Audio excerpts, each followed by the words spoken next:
Mix बार रागनी recording studio Mirganj.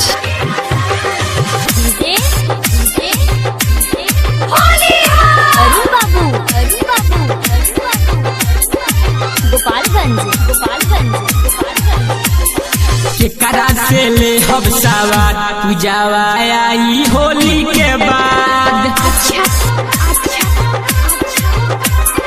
केकरा से ले हम सवार पूजावा आई होली के बाद।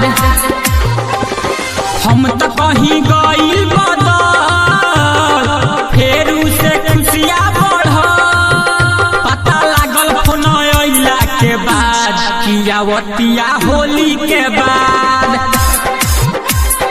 केकरा से ले हम सवार पूजावा आई होली के बाद।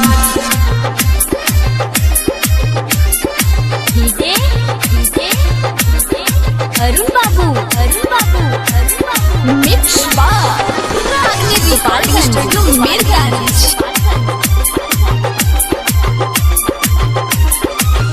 नहीं बदल बिया यादिया जो करतिया लोग झूठों के बदना हम कर दिया हो।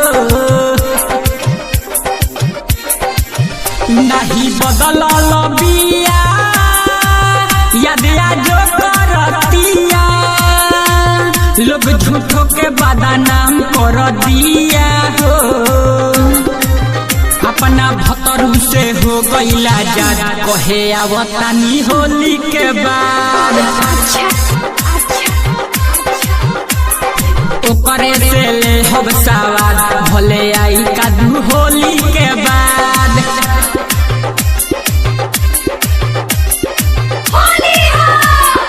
अरुण बाबू गोपालगंज बुलेट राजा लिहे भुवन माजा भल मिथले सहानी के पाजा हो।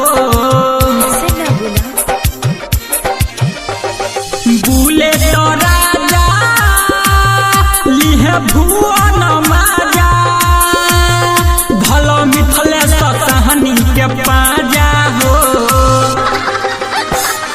विवेक ना हुई है बराबर कियावतिया होली के बाद।